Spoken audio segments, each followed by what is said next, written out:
Hey folks, this is PNR Show, Season 3, Episode 10. Bring your own Google.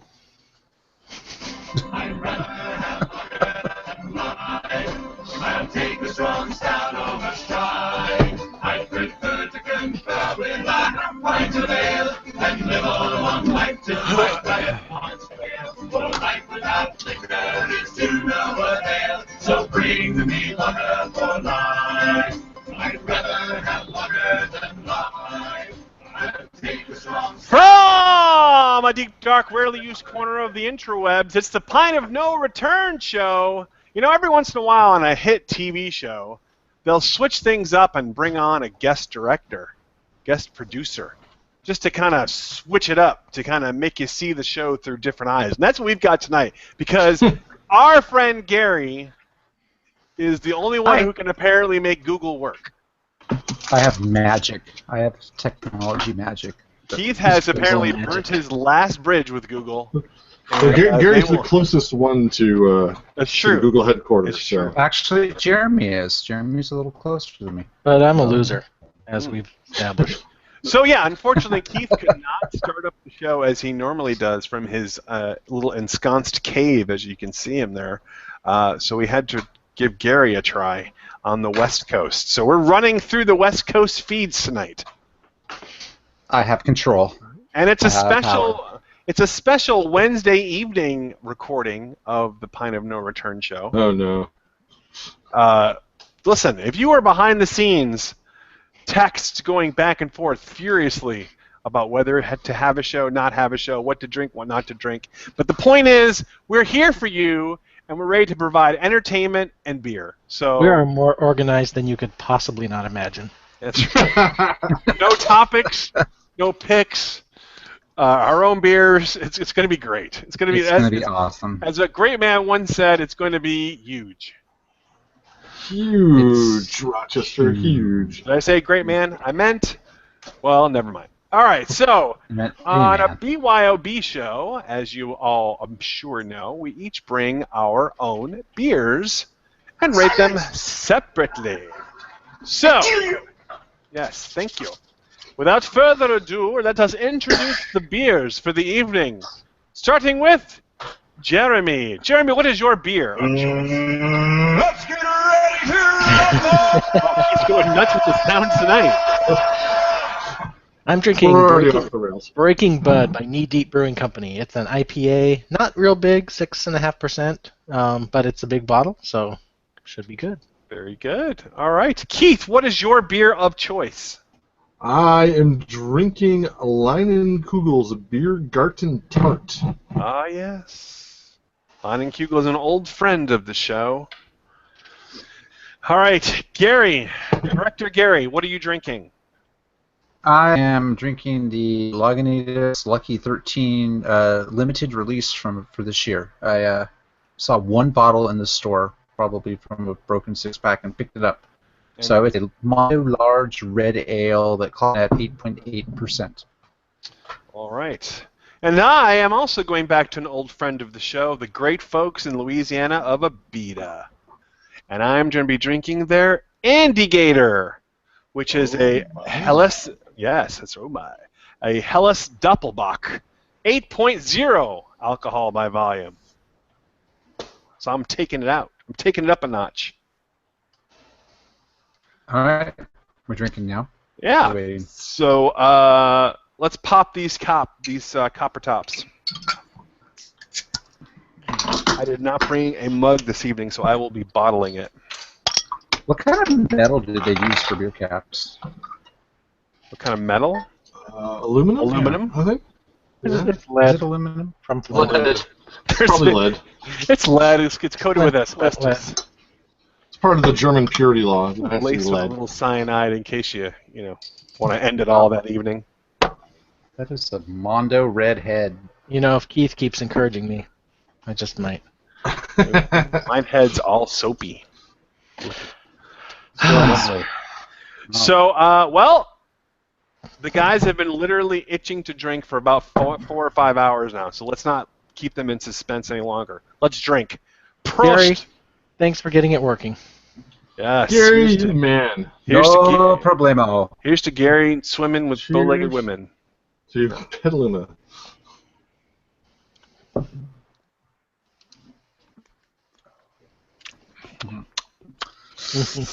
Ah, that's good. Yeah. That was a nice thing to drink tonight. We should go in the same order we introduced it. All right, Okay, Jeremy. that puts me first. So, Knee Deep Brewing Company is, I think we've done one or two of these on the show. They're a brewery up a little north of us here in California. Where are they? Placer County. So, yeah, Auburn, north of us, north of San Francisco, on the way to Tahoe. So they do a lot of IPAs, big, bold, West Coast style IPAs. This is not as big and bold and bitter as most of their IPAs. It's got a really nice tropical fruit flavor. Great nose. Really nice head on this beer too. Really light color, crisp flavor. Really smooth to drink. This might be an IPA that you could appreciate, Rob. I know they are your nemesises, but some of them you would I really like. have And you might my like this. joys for some of them. This has some tropical notes that you might like. I'm gonna give this, I think, a 9. This is a really nice IPA. Wow. And you've had a couple of IPAs before too, so that's a pretty.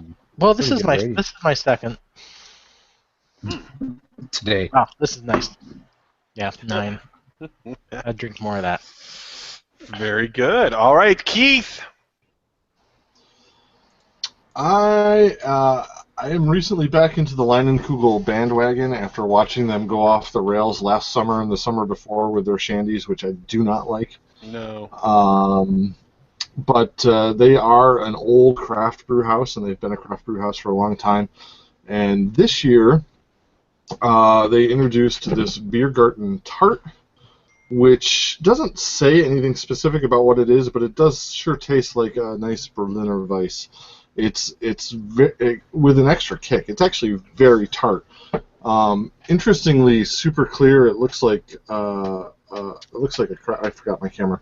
It looks like a kind of a crappy Budweiser sort of thing here with a thin head and super like see-through yellow piss sort of liquid here. But it is really good. Don't let the look or the name fool you. It's really nice and bright and tart and just get you on the back of the throat. And this is going to be a great summer beer. I'm planning to keep this one around.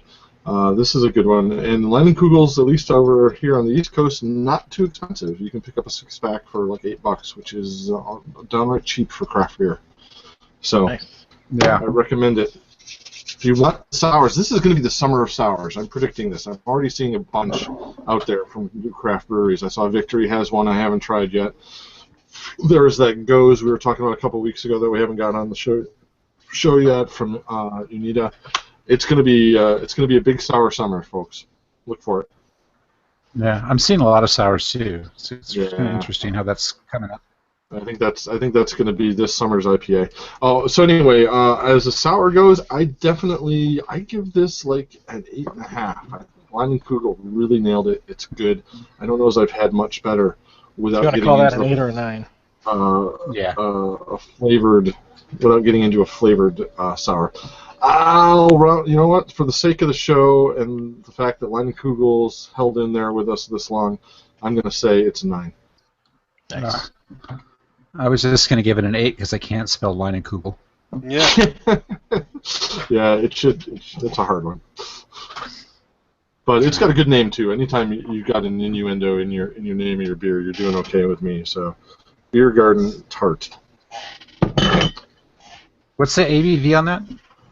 I missed it. You know what? I don't know. I don't think it's terribly high though. I want to say 6%. Does it say on here? I'll bet it's lower than I mean, that. Let's see what yeah, the with that that'd be with a that coloring, I'd expect. What is it Wow. here? 4.8%. 4.8. That's almost fine. It's got a little more kick to it than a regular Berliner Weiss. Rob, if you like the tart and the sour beers, definitely pick this up because you like Leinenkugel. I do enjoy a good tart beer, and a good tart in general. Yeah, there's nothing wrong with a great tart. No. I almost want to take all my friends to a bar and say, give me a beer garden tart for every one of them. The sweeter the tart, the better. And sometimes the more sour the tart, the better. It all depends on what you're into, I guess. Yeah, and I don't like my tart very clear. I kind of like my tart a little dirty. If it can be like a little cloudy, dirty. Yeah. This is almost disappointing how clear this is. Yeah. Almost embarrassed to drink it, but it does taste so damn good. Well, I do. I mean, I really do enjoy a dirty tart. But anyway, I digress. Gary, how's your beer? Better than your digression.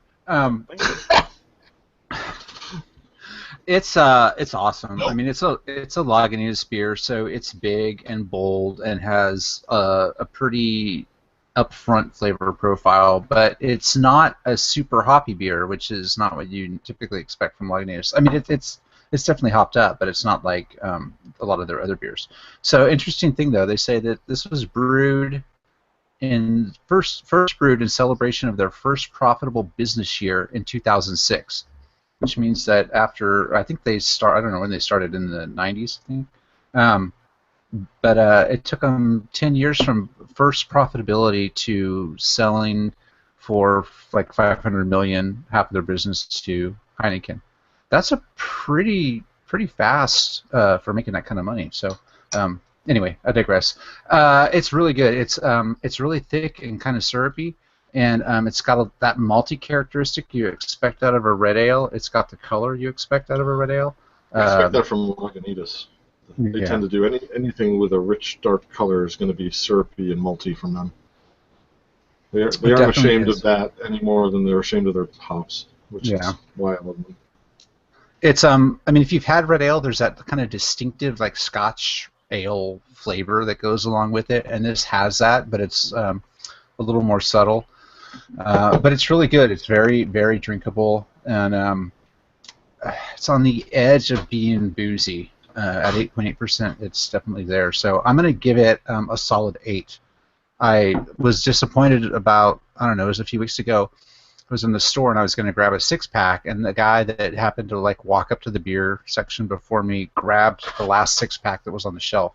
And I haven't seen it back in the store since, and they had one solo bottle at Whole Foods. So this may be the last bottle that's around town. So I feel fortunate to have gotten it. I have some good news for you, Gary. What? I do have a 6-pack of this that's reserved for show beers. Oh, you should have told me. I would have picked something else. Get one more. Well, I didn't know you were drinking it until it was too late anyway. So I'll drink it again. Don't worry. I know you can do it. Take one for the team, Gary. Spoon. Yeah, that's it. All right, so that's an 8. That's an 8, and next time I'll give it a 9, so I can give it an 8.5 rating, like Keith tried to do. There you go. All right. That's everybody except for me, right? Yep, you're up. I really love Abita. Can't remember a beer that I really hated of theirs, and the Andigator is no exception. The Doppelbock is really, really nice. It's got that kind of buttery taste that I associate, at least, with a Bock. A little hint of sweetness. It's very even, a nice finish, and 8% alcohol. This may be a reverse of last week's show. Wow. I'm enjoying it a lot. I will give this a 9. It's very, very tasty. Very thick and hearty. Good beer. Good beer. I had a Abita brown ale. Can't remember what it's called. I was trying to look up. Turbo Dog? Yes. Turbo Dogs are brown ale. We did that on Very good. Yep. years and years ago. It's a good brown ale. Yeah, I can't remember. We've done many Abita beers on this show and the previous show, and I cannot remember one that we really didn't like. I gave Turbo Dog a 4 out of 5 on Untapped, so that's pretty good. Yeah. It's good. If you like the nut brown, then Turbo Dog's a solid one, definitely. So give any one of those beers a try, it sounds like, tonight, and hopefully you're listening to us tonight with a favorite beer of yours. But that's enough of beers. Let's talk some hot topics in our little segment that we like to call our half pint. No, that's not it. It's to the pint. No, that's the beers. Wait, where's our Oh, segment? good lord. Pint taken. There it is. Pint taken. Go, Keith.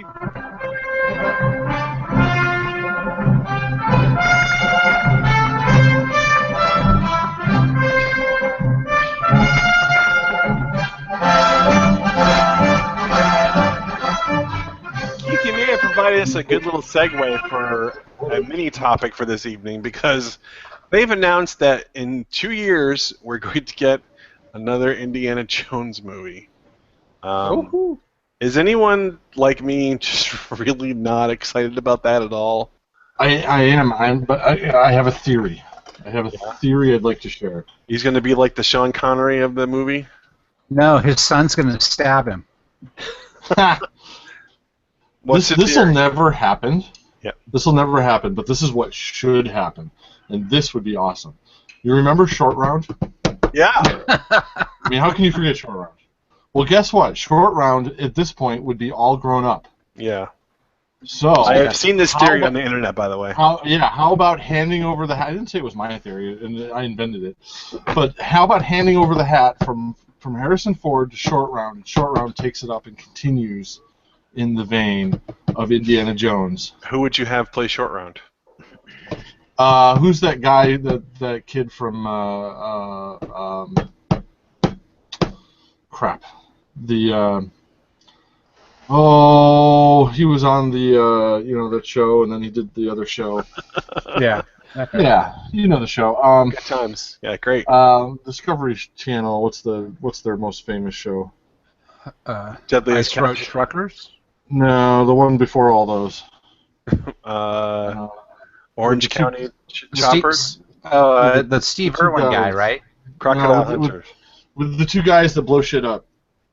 Mythbusters. Mythbusters. The guy from Mythbusters Grant?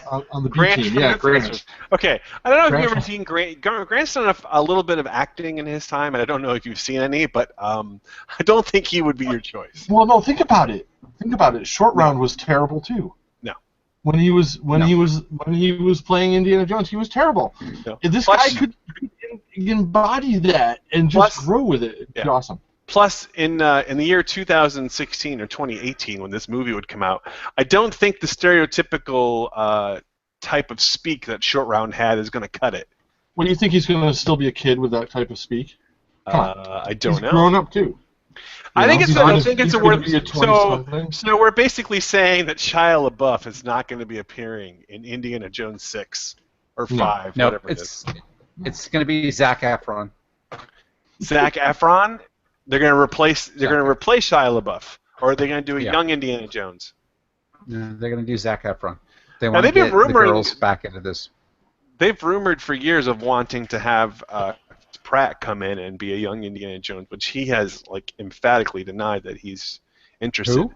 Oh yeah. Chris Pratt. Yeah. He He's would a little- actually be really good. He's a little busy. He's a little busy, and A little busy. I think it's too close to his character in the Jurassic World movie. And I think they need to age-wise- branch out a little bit. Age-wise, if you're going to do a young Indiana Jones, honestly, he's a little too old. Mm-hmm. I mean, he's. Well, do we have any mid-30s. confirmation it's even going to be a young Indiana Jones? No, we don't. So that's- Harrison that's- Ford's in it. I mean, Harrison Ford's in it, so he's going to be Indiana Jones. So But the It's- movie. So unless they start doing flashbacks, it's just not going to be.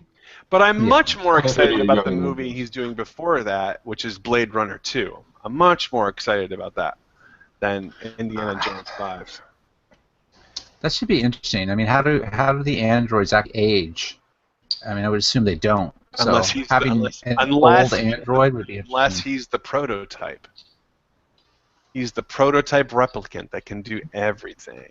Ugh. Who knows? Yeah. But anyway, so Uh, Indiana anyway. Jones 5 coming to a theater near you in January or December, I think, 2018. They could use that de-aging process they used in what was it in Ant-Man and stuff. that X-Men? Marvel had. Or So to keep Harrison Ford acting in his voice, but make him look a lot younger. Even his voice sounds old now. We could do that. I give him full credit. I give him full credit for being as active as he is. I don't think it would 7 work years for old. Indiana Jones, but I think watching it might him work for Blade Runner. But watching him run in The Force Awakens, I just don't buy that this age Indiana Jones is going to outrun anybody. Well, no. You got to remember in The Force Awakens, though, he was recovering from a garage door falling on his foot. Well, that was filmed before. Which there was another interesting article about that on the interwebs that said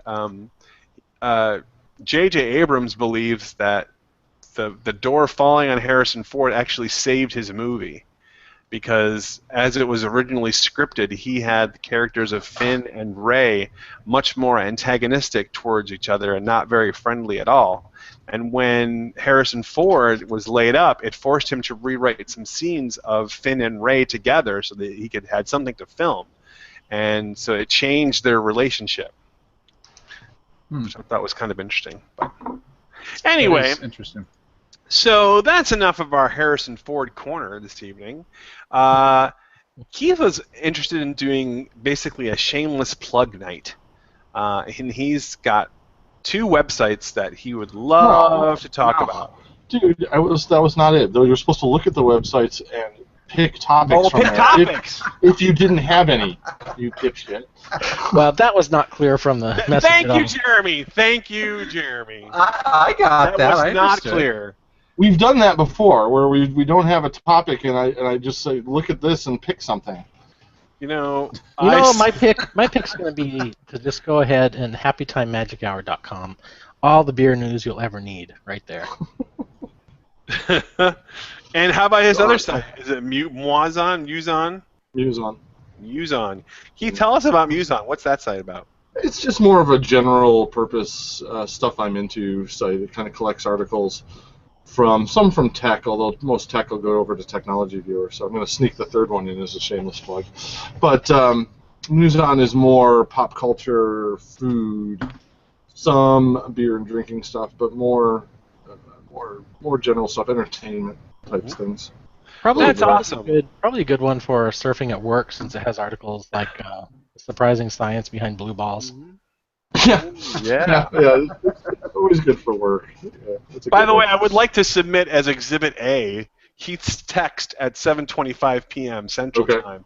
Okay, so are we a go for BYOB tonight? Or we are go for BYOB? Yeah, so you can't even read. Read my text as written. Sorry. How are you going to possibly relay the information there and have court reporter? Court reporter, I would like to have that read back. Okay, so we are go for BYOB tonight. If we need topics to discuss, I humbly suggest HappyTimeMagicHour.com and Muson.com, which certainly sounds to me like as if those are the 2 topics. A source of topics. I'm sorry, does it say that? No. No, it doesn't. But you know what? We have, I will say again, we have done this before, where we didn't have topics, and I pointed us to there. I said, pick something from these. Yeah. Well, whatever. Yeah, exactly. I thought we were doing beers and quitting because we'd already been on the show for like an hour before it started. Beers and quitting. That's really what this show is all about anyway, folks. Pine and No Return show, beers and quitting. It is a beer show. We only let Rob ramble on at the end because he won't do the beer otherwise. Thank you. So should we jump over to the quick picks then? Yeah, let's go to our half pint segments. Keith's being saucy tonight. Keith, cue the music. Oh, music? I will say. We should do that. Somebody should do music. Oh, wait, we did that one. No, I don't like that one. There you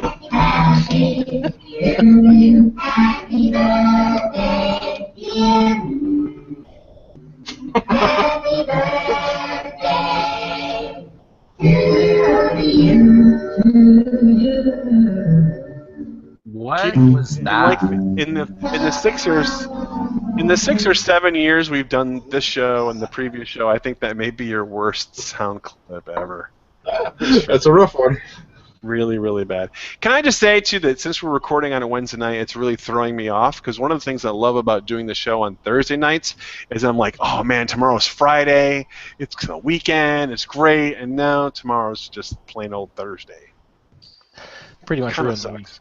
All right, so anyway, here's our half pint segments for this week. It's our picks of shows, apps, websites, things we'd like you to try out this week. And apparently Stack was a big hit among the boys on the podcast. They're playing a lot of Stack. I'm a little angry.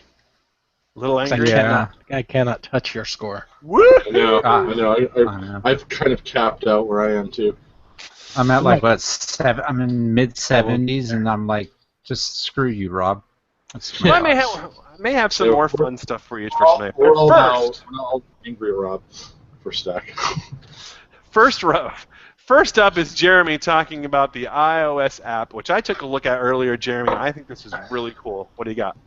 This is called Flyover Country. You know when you're in an airplane and maybe you get a window seat and you look down and you wonder what all that crap is down there? This app, if you set it up ahead of your flight, you tell it where you're flying from, where you're departing from, where you're flying to, and it will pick out all the points of interest along that route and then cache Wikipedia articles. So as you are flying, you can tap and see what's down there.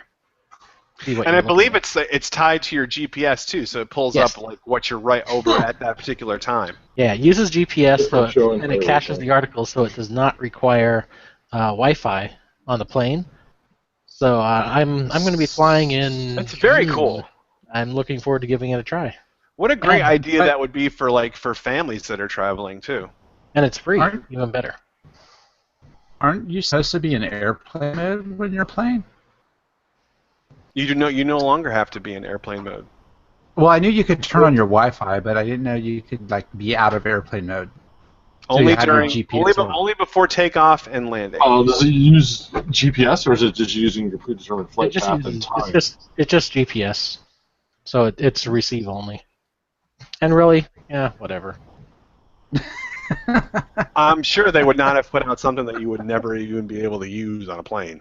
I don't like that. Whatever. Who cares? I get kicked. But it looks very cool. I think that's really neat, actually. I wish I would have had that last week. I went to Denver last week. Oh yeah, there's not a lot. Yeah, because there's a lot of nothing between here and Denver. It's mostly country. Yeah, it's Nevada and Utah, and if you've ever been to Nevada, there's really not much there. And Utah, they have a lake and then some mountains. But Utah's pretty cool. I do actually Utah. I want to get there because I want to head down to the Four Corners area and see some of the national parks there. So it would have been cool if I could have identified those from the air as I was flying over. I would have liked to have done that. And it's really it's a funny name for the app too, because Flyover Country is referring to the middle part of the United States where there's nothing to do, so you just fly over it. Yeah, it's kind of used as a derogatory term nowadays. Yes. Yeah. So this app brings interest to even the most boring parts of the country. I think that's cool. I think it'd be cool that you're flying over Indiana and say, hey, look, down right below us is the giant ball of yarn. Exactly. So that's my pick. Very cool. Gary wants to talk about a little Aces Google. I thought he was talking about his experience.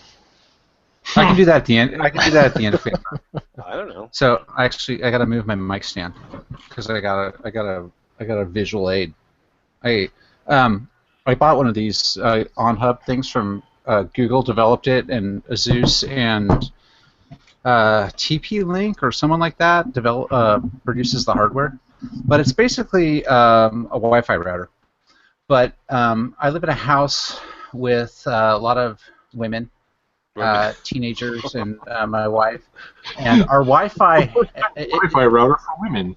Yeah, if you have teenagers, you know that the most important thing in your life, aside from electricity and possibly, I'm not going to go there. Wi-Fi is right up.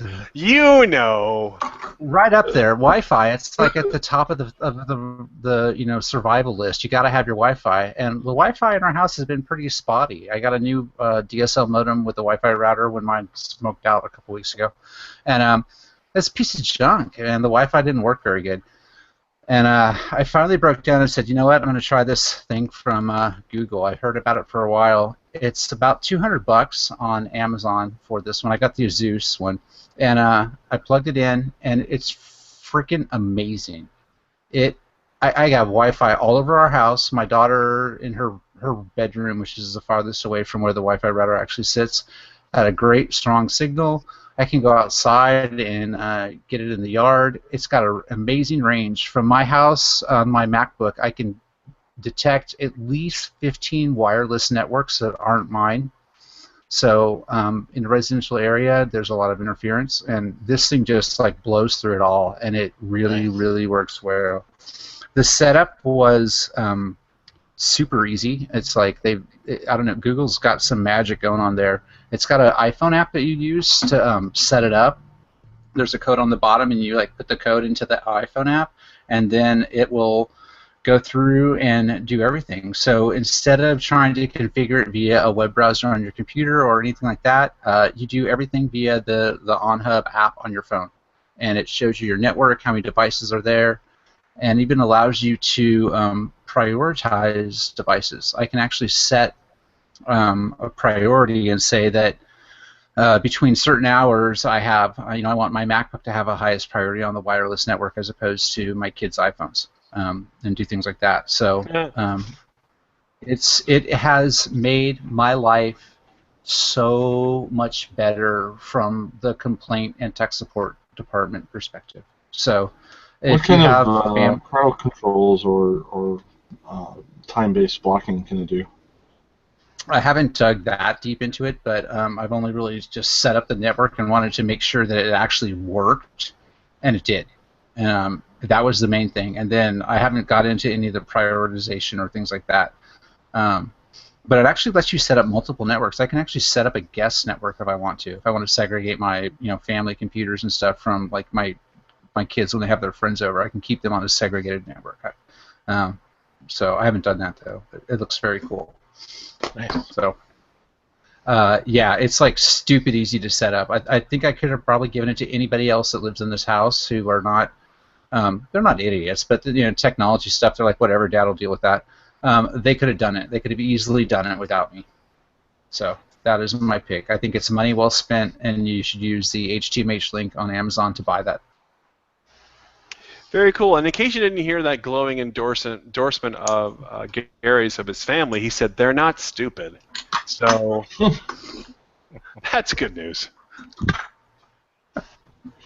Keith, it's time for They also don't watch the show, so we're safe. Yeah, they also don't watch the show, so I'm safe. I'm good. It's time for Keith's secret pick. Keith, what's your secret pick? I have another game, and it's way better than Stack. Oh. Cry-fi. It's called Hearthstone. No. So Gary, you're in charge. You can. Hearthstone. Gary's hosting this tonight. I'm pretty sure you can drop Keith if you need to.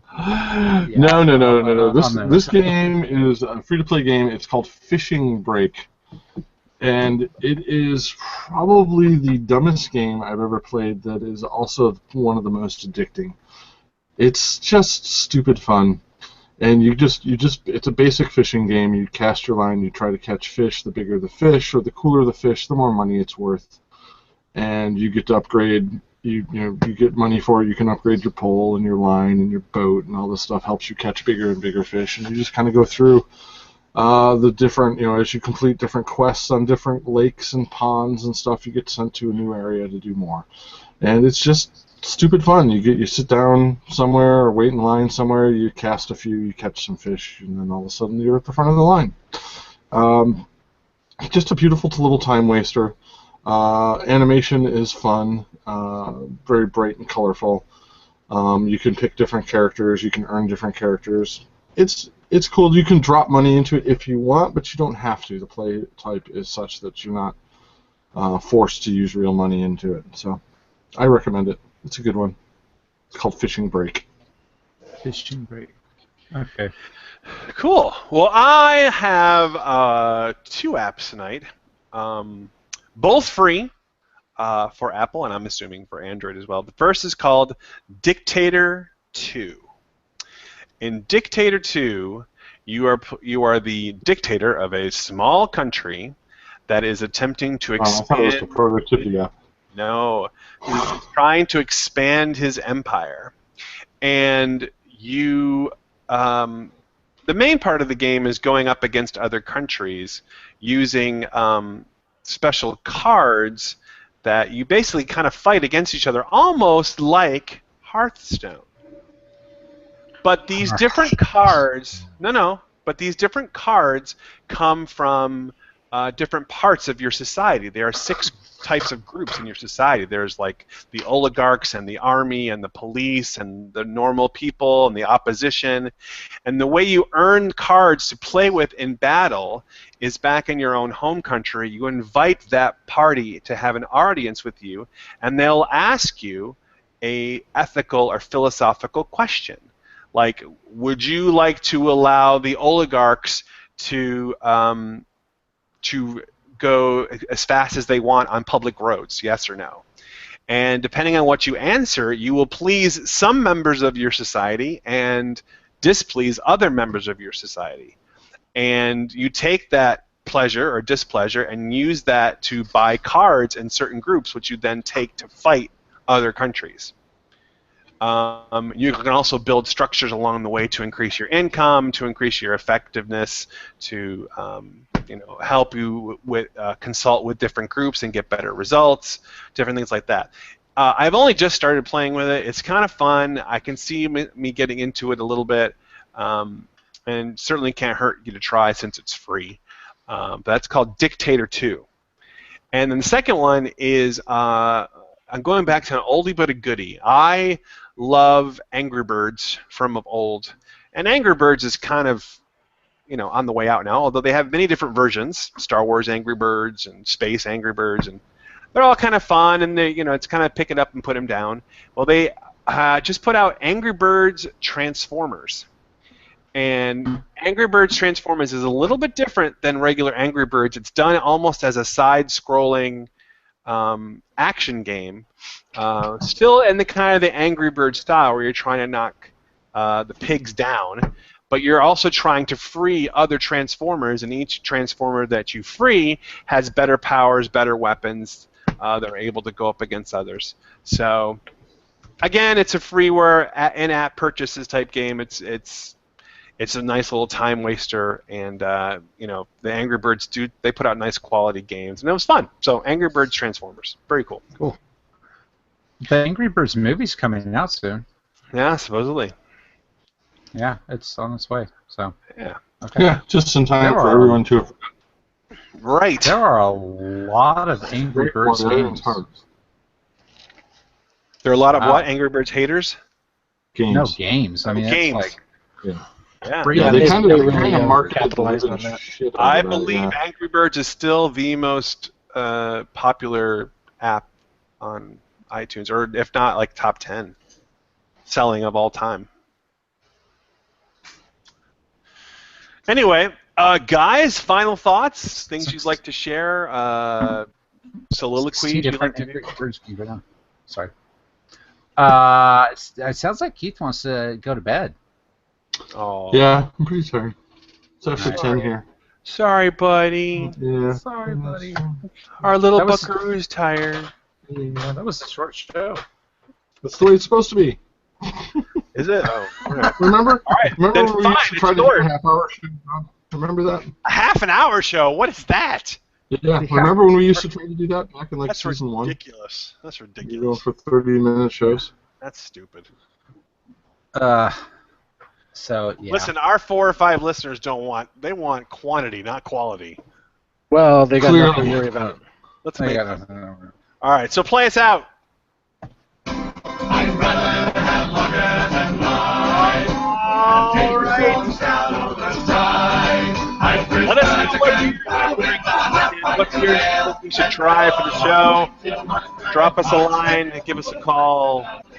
yell something out your window. Just let us know. Kind of no return to